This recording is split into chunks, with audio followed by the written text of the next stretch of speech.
Hello everyone and welcome to another podcast episode. Now before we get into this, I just need to give this particular episode a little bit of context because this is actually an emergency discussion.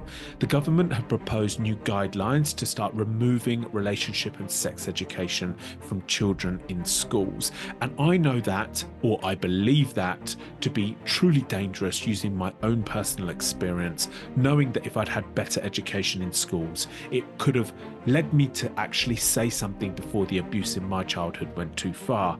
So I reacted on this after seeing this on social media and people posting about it with an angry post, which was kind of like a bite post on my Instagram and other social media platforms. And then afterwards I thought, you know what? I actually don't know enough about what's going on.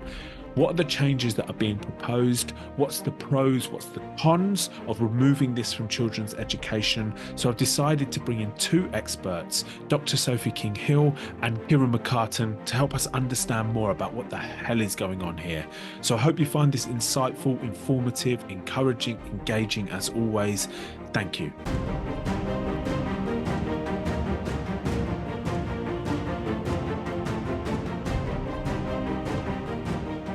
Hello, everyone, and welcome to another podcast episode. Now, today I have two guests that are going to really help us understand what is going on social media with the new talk around education.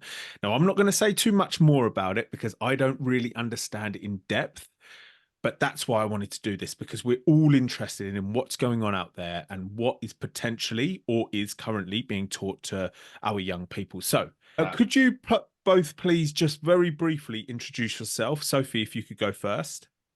So my name is Dr. Sophie King-Hill. I'm an associate professor at the University of Birmingham in the Health Services Management Centre, and my research specialism is in sexual behaviours of children and young people. And I've worked on relationship, sex and health education for about 20 years now. Brilliant. Thank you so much. And Kieran? Hi, my name's Kieran McCartan. I'm a professor in criminology at the University of the West of England in Bristol, and the bulk of my research and practice has been around the prevention of child sexual abuse and the risk management of people who have committed sexual abuse. Thank you so much. Okay, so let's start this discussion because I saw a couple of articles flying around, and what that gave me the impression was that the government are changing the rules or legislation or paperwork around what we are going to teach under nines in regards to sex education. Now, have I got that completely wrong, or am I on the right track? Please tell us more, Sophie. So you're on the right track, but there's a little more detail that's probably useful to know to give the context to the discussion that we're having. So we worked long and hard over the past 20 years to make relationships and sex education statutory in England. And that came into place in 2020. But then, of course, COVID hit. And when I say it became statutory, it had to be part of the curriculum. And a lot of this is about keeping young people safe in the world that they live in at the moment. So last spring, Miriam Cates released something that's notoriously now called the Cates dossier. And it was a collection of anecdotal stories that she presented in Parliament as evidence. So she's a Conservative MP. And off the back of that scaremongering, there were 50 Conservative MPs that signed a letter stating their concerns. And as a result of that, Rishi Sunak brought forward a review we were already going to do later on in the year. So he brought that forward. And in terms of the review, what we will be expecting is for them to review what's there already, to listen to evidence, and then to put together a new draft guidance. So I can't emphasise that enough. What came out last week is draft guidance. It's not statutory at the moment. So we were waiting for that. We were expecting it in November, and it only came out last week. Now, in the run-up to that, I was asked to give evidence at a select committee. I then gave written evidence. And then I wrote up a report for the DfE that they wanted on the importance of listening to youth voice. I'm not the only person they asked for evidence. There were academics, there were third sector workers and professionals, so they had this wealth of evidence. So then last week, this draft guidance came out. And in all the evidence, we're saying age parameters are very dangerous, to have a rigid structure around what children and young people need. So in the new draft guidance, it's saying those only over 7 and 8 can have information on social media and online gaming. Well, we know a lot of grooming goes on in those arenas at a much younger age. They can't teach puberty before age 8 or 9. And we know a lot of young people now are starting puberty younger, and a lot of people are starting their periods younger, from about age 9. So you can't just suddenly drop that on them. They're saying in the new draft guidance that you can't teach any sex before age 10. And when you do, it's got to be in the science curriculum around contraception and birth, which is very heteronormative as well. So we've got to bear that in mind. And before year 7, they're not allowed to talk. And I think this is a real crucial element here. So this is age 11 and 12. They're saying they don't want teachers to talk about sexual harassment, revenge porn, inappropriate touching, harmful sexual behaviour, sexting, cyber flashing, and child sexual exploitation. Now, we know from the data that we've got that a lot of this takes place a lot younger than that age. And then at age 14 and 15, then they can only teach about sexual acts, sexual violence, domestic violence, and abuse. This is nothing short of dangerous. There's no evidence base for those ages in terms of the developmental capacity of children and young people. And it conflicts with all of the evidence in the area. So before we go on to our discussion about child sexual abuse and how this is going to be really dangerous in that arena, I think it's really useful to talk about trans. And they said that we're not to teach gender, and that it has to be taught as a contested ideology. However, I know that we're not talking about that today, but it does pay to just make sure that we mention that that's another contested element within this new draft guidance that's very dangerous for children and young people. So there's a lot of evidence that conflicts with that. So if I give you an example from the Children's Commissioner, part of the Department for Education, they did some research that demonstrated that 10% of those age 9 had seen pornography, and the average age for accessing pornography is 13. But if this new draft guidance is implemented, that means children and young people will have probably seen these sexual acts before anybody can talk to them about it. Right. There was an Ofsted report in 2021 on sexual harassment in schools, saying that there's an emergency, this is an endemic issue. But if we can't talk to children and young people about this until they're 11, 12 or 14 and 15, we're putting them in a really precarious situation. I mean, I could go on quite a lot about all of the research that conflicts with, but I hope that's given a bit of context. Right, okay, so that's great. Thank you so much. And I just think for anybody that's listening, when you just listed those age brackets, the 7s and 8s and the 8s and 9s, we all know that all of those children have either been exposed to those conversations already or even the content already. I mean, the online gaming thing, what was the 7 and 8, the age group for 7 and 8? Social media and online gaming. Okay, so online gaming, they're all on games already, right? So this is what's so crazy to me, and of course all the other age brackets that you mentioned there. So for me, it just feels like these are steps backwards, no? And if we're all in agreement that they're steps backwards, what has driven this? Where's the catalyst for these changes? I think they're even more dangerous than steps backwards, because if we step backwards, we didn't have the internet. But now they've got the internet, and children and young people are accessing the internet younger and younger.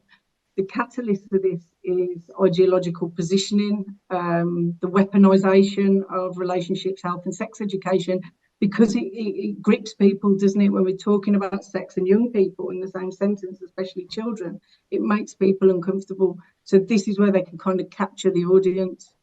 Okay. So it's for political advantage, we may be saying. I would say it looks like that, because we've given evidence that conflicts with everything that I've just outlined. Yes. Okay. So another question that I'm interested in then is, so they're planning on making these changes. Everybody seems to agree that this is just not common sense. So what can we potentially do about it? Well, we can. So at the moment with draft guidance, we can respond to the draft guidance. So we can give our own evidence. All of us, everybody listening to can respond to it. And we've got 9 weeks to do that. And then they've got a rough 12 weeks to look at the evidence, and then it might be made statutory. Once it's made statutory, this is where I don't know how we're going to reverse a lot of all of this, So, Okay. I think, and as well, looking at the dangers for child sexual abuse and exploitation, that really brings in Kieran's work. Yes. Okay. Kieran? So, like, I would agree with everything that Sophie said and more, but I think the biggest challenge with this is, in the past 20 years, as we have moved towards more sex education in schools, better understanding of sex and sexuality, we've also moved towards the prevention of child sexual abuse and this understanding that sexual abuse is more than just a criminal justice matter. So, especially over the past 10 years, we have heard more and more from the Conservative government about how they want to prevent child sexual abuse. And they developed a couple of years ago a framework for responding to and preventing child sexual abuse, which this policy completely goes against. So in the document, it talks about actually educating and upskilling children and young people to better understand sexual abuse and sexual violence. Because one of the things that we know when it comes to sexual abuse is that a lot of victims don't report, and victims report later in life, quite often because they don't necessarily understand at the time what they were going through or what it was, but also because they then have the courage and the ability to step up and confront either the person who's abused them or talk about their abuse more commonly. But they do that because of knowledge and skills and expertise. So the other side of this, as well as not educating children and young people about the reality of what sexual abuse is, what we're doing is we're continuing to silence them and their conversations by saying, we don't talk about this.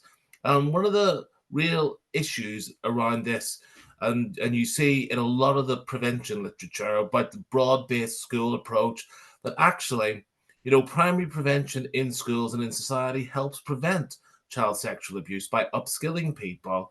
And one of the reasons why a lot of it is done in schools is because school is the lowest common denominator where everyone goes, especially primary schools. And if kids aren't getting these messages at home, we are hoping that they're getting them from schools. But if they're not getting them from home or schools, then it goes back to Sophie's point of it's the internet and where are they looking and where are they getting guidance and advice from.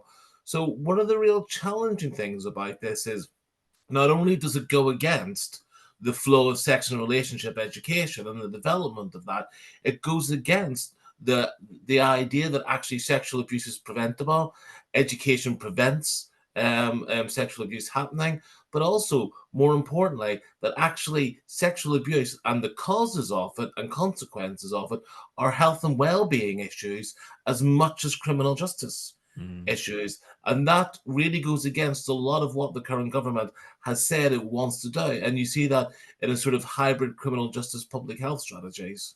Okay, so here's something that I feel like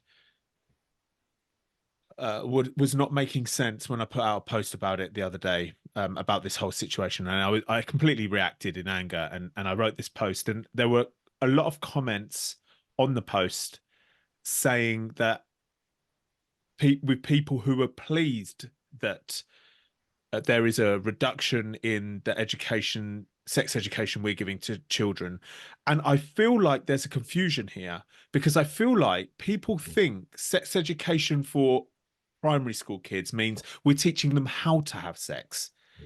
Like one person put a comment saying, I'm pleased about the ban because I don't want my child knowing how to put a condom on at 6 years old. And I'm like, I think we've got a bit of misinformation here. Sophie, can you say anything about that? So, I mean, if I just build off Kieran's points, I think one of the key elements that really struck me in the draft guidance was that they want young people to recognise abuse without the detail of sexual acts. That really struck me, and that really feeds into the feelings of shame. However, before I was an academic, I worked in the education system, educating on relationships, sex and health education. From age 4 and upwards, you don't teach 6-year-olds how to put a condom on. This is incremental. What you do is you build You build up in the context that they're in, so the knowledge that they need. So it's incremental. So when you do start talking about sex and sexual acts and safe sex, there's no shame, there's no inhibitions, it's a safe space, and they can tell you about the things that they've seen. But if you suddenly start talking about puberty at age 9, but not sex, but then you start talking about sex at age 10 and 11, but none of the other elements that go with it and the considerations, plus running parallel to that is their access to the internet. You know, it's fundamentally flawed. And I did read the comments, and I think you're right in trying to clarify this. Nobody's saying we should teach explicit sexual acts to 6-year-olds. What we are saying is putting age parameters on what we are teaching children and young people is dangerous because of the different contexts that children and young people are in. And it's the teachers and schools that will know what education is needed in the contexts that they're situated. And I just want to add to that, because one of the things that it does, and this is something that myself and Sophie have talked about over the past week. It puts into question leading children's charities going into schools and actually teaching good touch, bad touch, teaching, understanding what's appropriate and what's not appropriate, and pants and things like that. And so the question is, if you're not teaching this, and the curriculum and the government is saying this is off limits, what does that mean about that softer external stuff? And actually, will they be inviting the NSPCC in? Will they be inviting Bernardo's in? Or is that off the table now, which is quite dangerous? It's going back to your original point. It's a little bit like everything with Andrew Tate and the conversations that we hear in schools of, oh, we can't talk about Andrew Tate because people may not know who he is, and then we'll then go and look him up. And you're like, it's about the way you have the conversation. It's about the way that you frame the conversation. And I think it's quite dangerous because, as we know from sort of a child sexual abuse perspective, actually a lot of those at-risk children are in that primary school bracket. Yeah, 100%. And I was one of them. So there's a real example that I was one of them. And I'm often saying, if I had had education, good, age appropriate, inspiring and empowering education that just taught me the facts, not how to have sex, because that's not age appropriate for me at 8 years old, but the nature of it, or however they do it these days. Of course, it wasn't around in my day. That would have led me to understand what I was involved in behind closed doors, and for me to actually say something about it. Instead, it went on until I was 10 years old, and then didn't say anything till I was 25. Sophie, I read your articles. Excellent. I thought they were brilliant. I'm going to link them in the description to this podcast for anybody that's interested. One of the things, one of the statistics you put on there was the average age, and I know you've already mentioned it here, the average age that children are coming across pornography. And I think this is where this potential new guidance is falling over, because if we're not going to talk to children about certain things, but they're already watching pornography, then they're going to have to handle that very explicit and adult content on their own. And at 10 or 11 years old, that is almost impossible. Now, for all the parents that are listening, because there's many parents that listen to this podcast, thank you for that. If you're thinking now, oh, but my child definitely doesn't watch pornography, he's 10 years old or she's 10 years old, that may be the case. And I don't know, I know you're probably going to come up with, bring some statistics to the table here, but let's say that most 10 and 11-year-olds are not. What I think people are forgetting is WhatsApp groups, Snapchat, private DMs, where messages are coming through, scams are coming through with pornography images on. Kids are putting stuff in WhatsApp groups that you wouldn't want your child to see, and then they're exposed to it. Then in my thinking, if there's been no conversation at school, there most probably hasn't been a conversation at home. Now they've got no language to talk about that hardcore pornography scene that they've just seen that's traumatized them, because they're not of an age of maturity to even handle that. Can you say anything about that, Sophie? Yeah, I can. So first of all, to all of your listeners, all of the evidence tells us that young people are more likely to delay sex the more information that they have. And I think that's a key point, because then they can make informed decisions about what they're going to do. I worked 20 years ago, I worked with young parents, and they were really inspirational young people, but a lot of them didn't have the sex education that they needed to make their own family planning choices. They were fantastic parents, you know. It was and I can't ever take that away from them, but I think with some of them the choice was gone because they didn't have the information. But when we're talking about pornography, I think it's really key point that you raised, that young people are going to see pornography, whether that's intentionally or unintentionally, and they need the safe spaces in which to negotiate what they've seen. And, you know, I know it's difficult for parents, but it's too late. Pandora's box is already open. You know, pornography is not going away. It's a multi-million-pound industry. You know, it has more hits than Netflix, Amazon, eBay combined. You know, people are consuming this at a gargantuan level, but that means it will filter down to children and young people, like you said, whether they're looking for it or they're not. What we've got to do is talk to them about it before they see it, because we've got to think about this now. Do we want them to know what it is before they see it, so they think, oh my gosh, yeah, that's pornography, I can go and talk about that because I know what it is? Or do we want them to see it first and then feel really stressed and hold on to that, you know, the things that they've seen, and not be able to talk about it because there's going to be these restrictions put on? And then what position does that put the teacher in?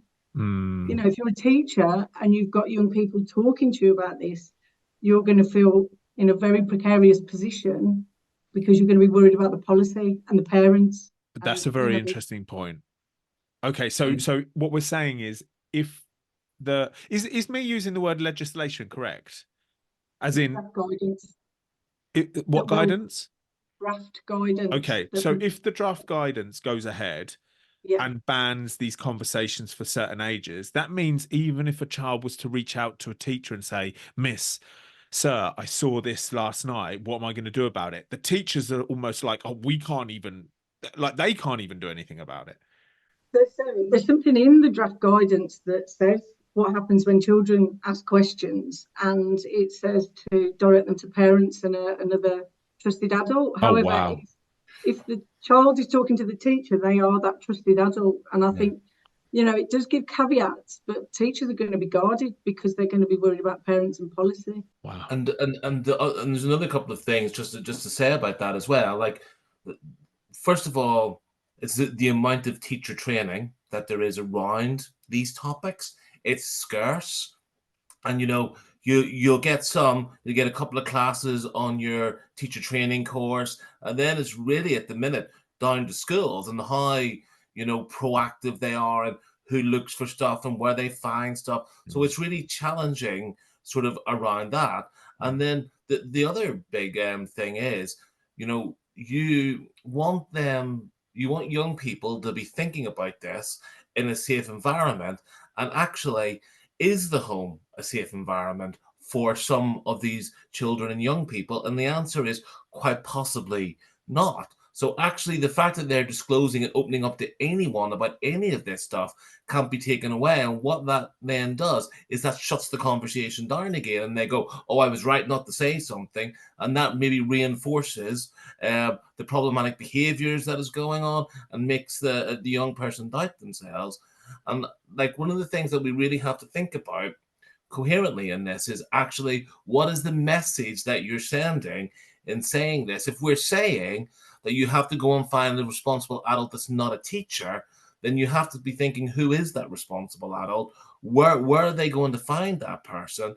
And actually, it's really counterintuitive. So I think that really sort of undermines, you know, the child sexual abuse prevention strategy that they have, which is upskilling children and young people. Because if you're closing the conversation down, they're not gonna disclose this to people. Okay, and this is so much bigger than only just about prevention of abuse, isn't it? Because this is just a conversation about, I love the word you use there, Kieran, upskilling young people to have healthy, productive, safe relationships with other people moving forward. And if we can do that in an age appropriate way, that is the goal. Yeah, and what I would say to the parents who listen to the show, and I think it's great that they listen and they want to understand these things, but what I'll often say to parents is, when they sort of push back around this, I'll say things like, you know, but do you agree that you don't want your child learning about sex and sexuality from pornography? And they all say yes. Everyone always says yes to that. So the question is, if you don't want them learning about this from pornography, where do you want them to learn about it from? Okay. And who are you going to empower to do that? Okay. That's a great point. And I think you would have a 99.9% vote that, you know, what you're saying. Nobody wants their child learning from pornography. Nobody wants that because it's not real. So yes, as you say, Kieran, well then where? And I think it's a horrible thing that we're doing, putting the responsibility on a child to go out there and find a trusted adult outside of school. I mean, like, you know, if you're gonna ask a 9-year-old to go and search for the correct adult to speak to about this, that seems like a really unfair thing for us to put on a child's shoulders, even a young teenager, even a 13-year-old. Is there something I also found interesting when I was reading more about this was one of the problems with leaving this to parents, and this is not a criticism of parents, the reason why that can cause trouble is the fluctuation of how they're going to deliver the information to the child. There's no consistent information. So one parent may go in a certain direction or another parent may go to a certain level. So now you've got classrooms of children and young teenagers who have all got a different education if they're only getting it from their parents. Is one of the points why it's so important for schools to do this is because we can set a standard? Yeah, there'll be a consistency, but it'll be also contextualized within the school environment and what's needed for those children and young people specifically. Okay, what does contextualized in that environment mean? So, for instance, if you've got a school in Tower Hamlets, an inner city school, they might need very different type of education to one that's in rural Cornwall, for instance. Right. You know, so you'll know the context that you're situated within, and you can be directed by the children and young people. And I think that's one of the things that's really key here. So we can't blame parents, like you said. It's notoriously difficult to talk about sex within society anyway, and that's for a number of different reasons. There's a lot of shame that surrounds sex and sexuality, and especially when we're talking about children and to our own children.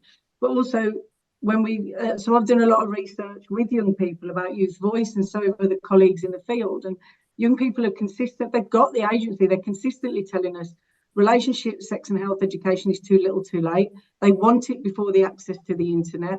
They want the safe spaces. They want it earlier, not later. And they want to be part of the input to work with teachers and schools to direct what it is they specifically need. So, for instance, if some hardcore pornography is being shared, the teacher needs to do something about that. And it does mention that within the guidance. However, I think that teachers, because of these really strict age parameters, are going to be guarded. You've got to work with the young people. They're the key stakeholders here, and they're the experts in the world that they live in today, because they live their lives seamlessly online and offline, and they can access pornography.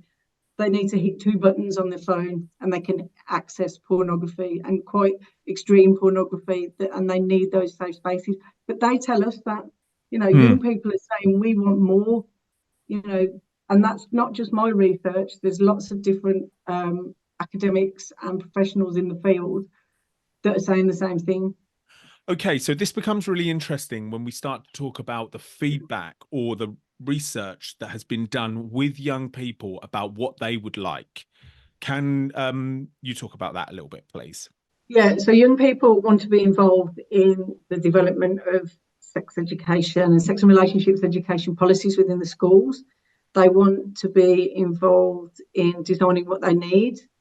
And they tell us this time and time again. Young people don't shy away from this topic. They're the ones saying, please give us the safe spaces in schools to learn about this. They're telling us they want educators that are comfortable with the topic, you know, because if somebody's uncomfortable, and I've seen it taught with people that are uncomfortable, it's horrible. Everybody just wants to crawl under the desk. So they want educators that are confident, that are knowledgeable. They want to learn new things and negotiate what they already know. But time and time again, they're telling us it's too little, too late. We're telling them things they already know, but they want to be involved. They want to, and we should involve parents as well. And that's in the current policy. You know, involve the parents in the development of the policy. and make sure everybody knows this is to keep children and young people safe. You know, this isn't the sexualisation of children. This is recognising the context that they're living in today and giving them the tools and the information and the safe spaces where they can keep themselves safe from harm. Okay, so how about this then? I think that the powerful sentence is, this isn't about the sexualization of children. Now, what are you going to say to the people that say it's everything to do with the sexualization of children? You're teaching them about sex, and that is sexualizing our young people. Kieran, you got anything to say about that? I would say that it's not about sexualizing young people. It's about upskilling young people to understand these conversations are happening. You talk to any secondary school teacher, and they'll tell you that on a playground at lunchtime, people are on their phones, they're looking at stuff. They'll tell you that by the time they get to secondary school, these conversations have already happened.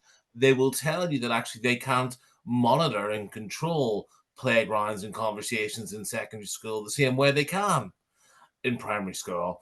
But they will also tell you that their colleagues in primary school will say children are getting mobile phones at 5, 6, 7, 8. You know, I remember a friend of mine telling me that some of the kids in his class have better phones than he does.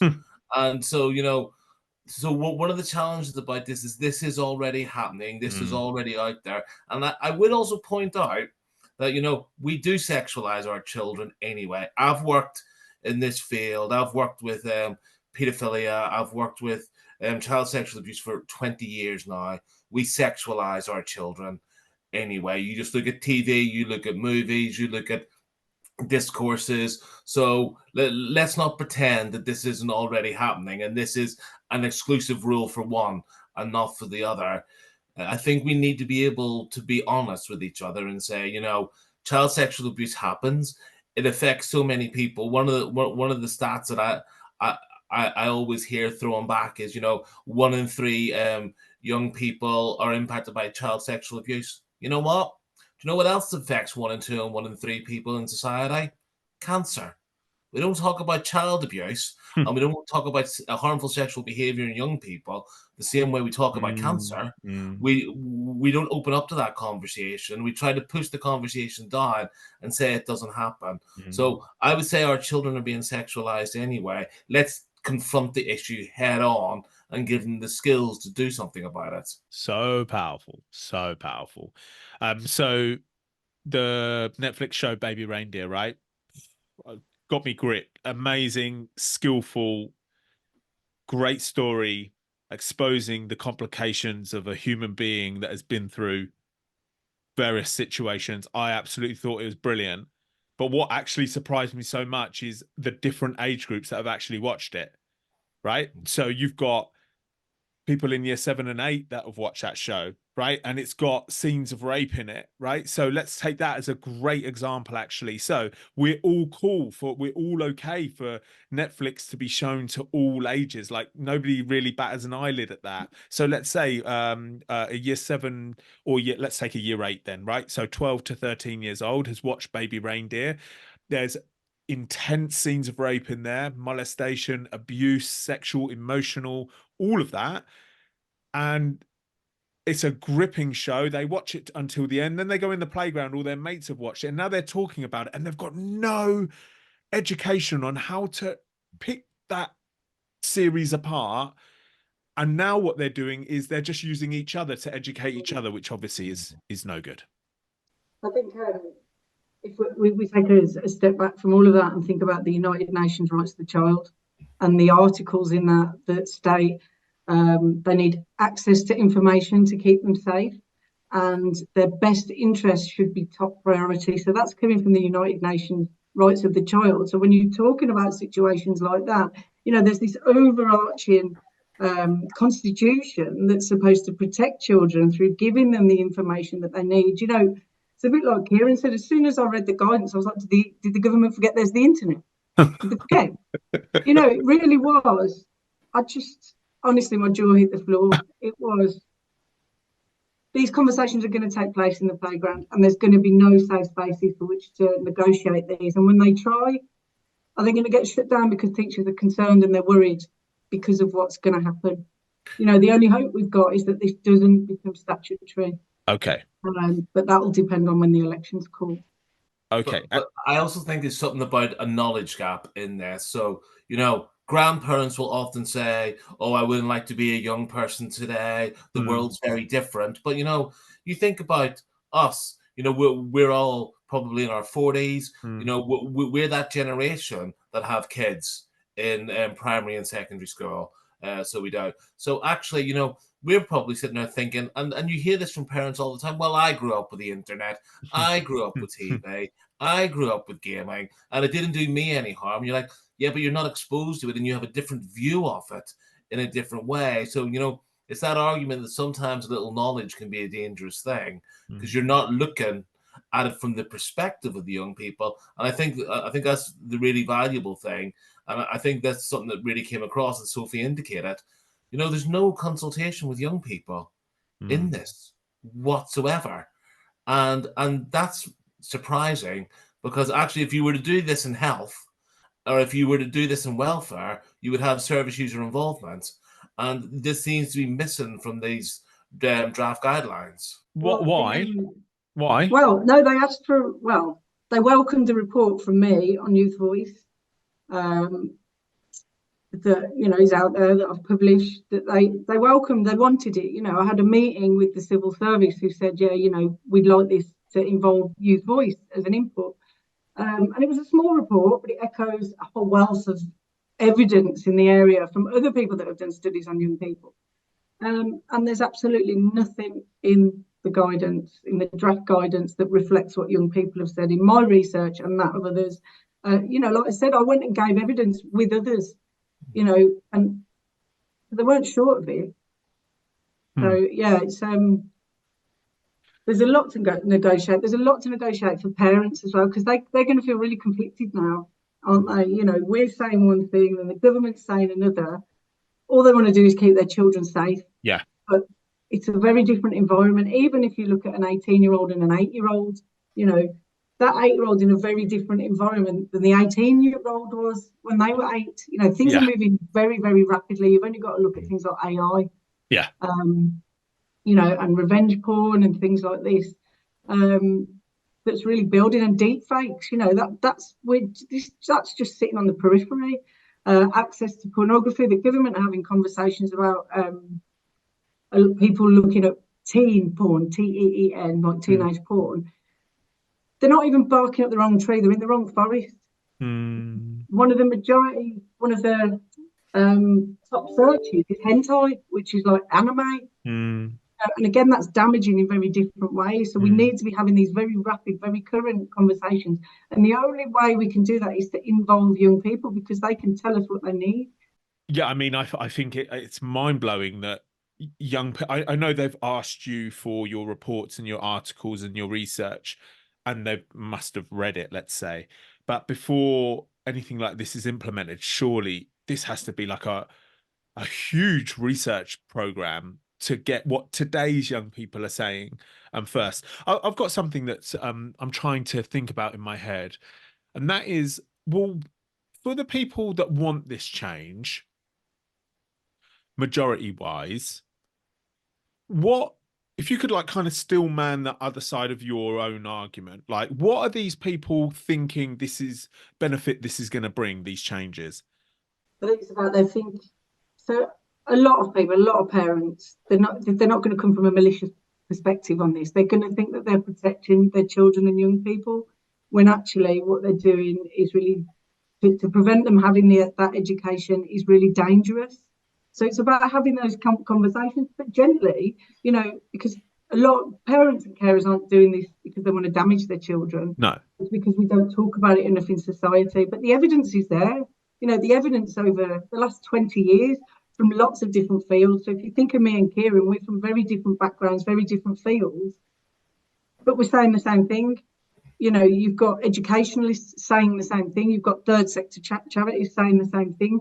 You've even got, you know, you've got some literary scholars saying the same thing. So it's not this isn't just one line of argument. This is a lot of evidence from a lot of different people saying to do this is dangerous. But we also have to educate and work with parents, to show them that actually we're trying to protect children and young people by providing them the information and the safe spaces that they need. Not sexualizing, it's upskilling, I think, is kind of like the phrase. I think parents that would be opposed to sex education is because they're thinking about sex education as in teaching their sons and daughters how to have sex. I really think that is the bottom line. I think that's just a misinterpretation of the phrase sex education. But one of the things that we also have to do is and Sophie's more the expert on this than I am, but we're framing this in the wrong way, and we're thinking about this in the wrong way. So we spend a lot of time. So I spend a lot of time working and dealing with people who have committed sexual abuse, and I hear messages that they're very different from everyone else. They're abnormal, and the answer to that is they're not. Because if they were, there wouldn't be so much child sexual abuse. That's ultimately the message at the end of the day.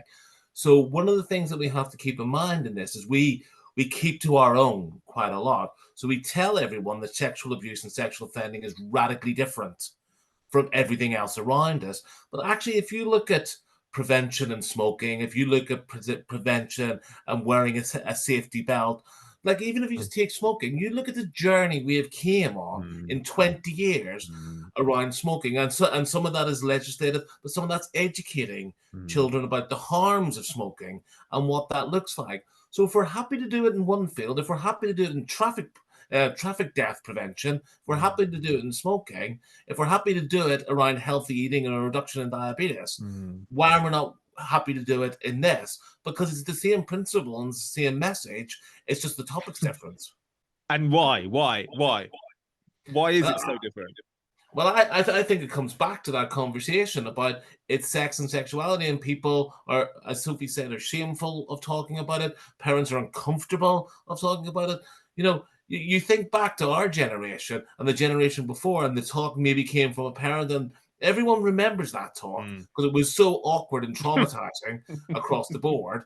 And they're like, well, I don't want to repeat that. I don't want to do that again. So they avoid the conversation, or they hope that someone else will tell them. So I think there's something about shame in this, but I also think there's something about not wanting to think about your child as being exposed to that, and that your child's thinking about these things. And the reality is they probably are. And why shouldn't they come and have a conversation with a reasonable, trusted adult? And if you're not happy to do that, I go back to my point. Who is going to do that, and how are we going to empower them? So I think it's conversations about sex and sexuality. Okay. I think as well, I think we've got to really think about if this draft guidance becomes statutory, it's going to be devastating. Okay. It really is. Teenage pregnancy will go up, STIs will go up, suicide rates will go up, mental health issues in young people will go up. This is going to be a long-term issue that we're going to have to pick up the pieces from, that we've told them it will happen. We have told them time and time again, if you do something like this, it is dangerous. Child sexual abuse will go up. Sexual harassment in schools will go up. Online grooming. Gaming, grooming through gaming. Yeah. That's a big one. Grooming through gaming is a big one. Yeah. And that's not a new one. We knew that 20 years ago. That's not new.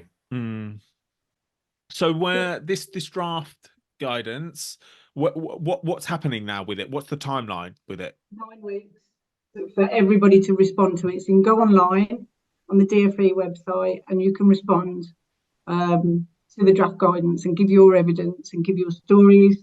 And then they have 12 weeks to respond. Okay. And then they might make it statutory. They might make changes. But given everything they've put in there, I'm not hopeful if we get to that point that they're going to drastically change a lot, given the fact that we have given them evidence. But like I said, this is going to be devastating for young people. Absolutely devastating. And the one thing that's hanging over this that we haven't talked about, the sort of white elephant in the room, is that at some point this year, up until the middle of January next year, there's going to be a general election. So on one level, you might say that this mightn't cross the threshold before the election happens. On another level, you might say it might be sped up to cross the threshold before the election happens. But there's going to be an election, so this isn't a typical year in that sense. So that's really important for people to keep in mind, and always to be reflecting upon why do things come out when they do. That sort of critical edge, and sort of thinking through it. Actually, we think it's going to be an autumn election. It could be a winter election. It could be a summer election. We just don't know at the minute. I think when you look at it in that respect, and you can look at it as the weaponisation of children and children's health and children's health outcomes. Okay. Because they were the evidence. They know this is dangerous and damaging. Okay. Wow. Okay. So that has helped myself a lot understand the current situation, how we got here, how things have evolved over time, and where we would have liked to have seen things continue to evolve, and where this new draft guidance is kind of throwing us backwards. I think it's been very useful for all of my audience, as I mentioned, me too, to understand what the hell is going on, because we're seeing headlines and little short clips and articles, but I don't think we all really understand, because we're not at school now, we don't understand what's actually going on in the school, and to understand a little bit about sex education's role to play in the healthy relationships and ongoing life of young people was very valuable too. So I thank you both for doing this at short notice. We organised this earlier today. Usually I'm preparing for a podcast for at least 10 days, but we knew we needed to do this in some kind of emergency style, get this information out there. I'm going to format it and get it out to everybody as soon as possible. For everybody that's listening, thank you. I hope you found it insightful. All the links we've talked about will be in the description below, including how you can find Sophie and Kieran's work. And thank you for joining me, and we'll do another one of these soon. Thank you. Thank you. Thank you. Okay, so at least now we've spoken to Sophie and Kieran, who are experts in this field, giving us information about what's really going on. We can now, as the general public, make an informed judgment on whether we like these proposed changes or not. Personally, I am very worried about them. I feel like it's us taking steps backwards. But let's monitor the situation. Let's see how this unfolds. I'm going to be keeping an eye on it, and we'll have more updates as these draft guidelines go through their journey, possibly being implemented or not. All the links to everything we talked about will be in the description below. Thank you so much for joining me on this episode. I hope you found it useful. Thank you.